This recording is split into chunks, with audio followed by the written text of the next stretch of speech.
माँ बाप और सास ससुर में फर्क करने वाली औरतें ये वीडियो को जरूर देखें और फिर कमेंट करके जरूर बताना।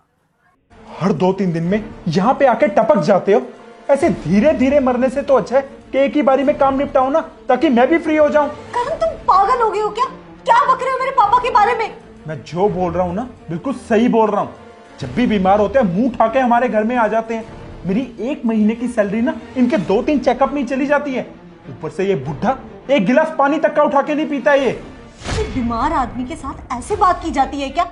और भूलो मत, जिनसे तुम ऐसे बदतमीजी से बात कर रहे हो ना, वो कोई और नहीं, मेरे पापा हैं, समझ गए? तो इसमें मेरा क्या फायदा हो रहा है? मेरा तो भर भर के नुकसान ही हो रहा है। सुबह शाम जल्दी हो। तो तुम मुझे ये बात आराम से भी बोल सकते थे। मुझे ऐसे नीचा और कमजोर दिखाने की क्या जरूरत थी? कमजोर? अरे कमजोर क्या दिखाऊं आपको?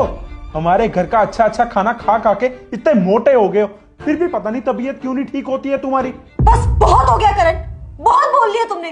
कब से तुम्हारी बकवास सुन रही हूं, पर तुम चुप होने का नाम ही नहीं ले रहे हो। तुम्हें पता है, अब तक सिर्फ मैं इसीलिए चुप थी क्योंकि मैं तुम्हारी पत्नी हूं, पर अब मैं अपने पापा की बेइज्जती ना और बर्दाश्त नहीं कर सकती। अब तुमने हद पार कर दी है। तुम्हारे माँ बाप ने तुम्हें क्या ये संस्कार दिए, यही परवरिश है? ऐसे बात करना सिखाया है क्या किसी से?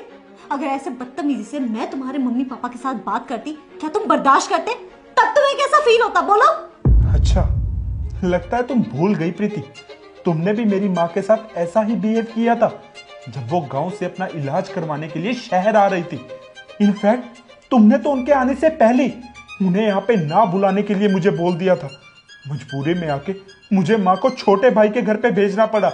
और इलाज के बाद जब माँ 2 दिन के लिए यहाँ पे आई तो तुमने उनसे 1 गिलास पानी तक का नहीं पूछा। और मैं यहाँ रोज तुम्हारे बीमार बाप को हॉस्पिटल लेके जाता हूँ, उन्हें वॉशरूम लेके जाता हूँ। माँ बाप को आज तक कभी अपना माँ बाप नहीं समझ पाई प्रीति।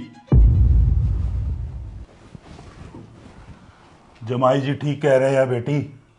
पापा, आप खड़े कैसे हो गए? आपकी तो मेरी कमर, मेरी हड्डियां, ये सब ठीक है बेटी। जमाई जी ने जब मुझे बताया कि तू अपने सास ससुर से अच्छे से बिहेव नहीं करती है, इसीलिए मैं बीमारी का बहाना बनाकर इस घर में आ गया। और तेरे सामने मेरी झूठी बीमारी में जमाई जी ने मेरी खूब सेवा की, पर तूने तो मेरी नाक ही कटवा दी। मैंने जमाई जी के पिताजी को यह बोल के तेरा हाथ दिया था कि मैं उनको बहू नहीं, उनकी बेटी लौटा रहा हूं, पर तूने तो मेरी जुबान ही झूठी करवा दी बेटा। पापा।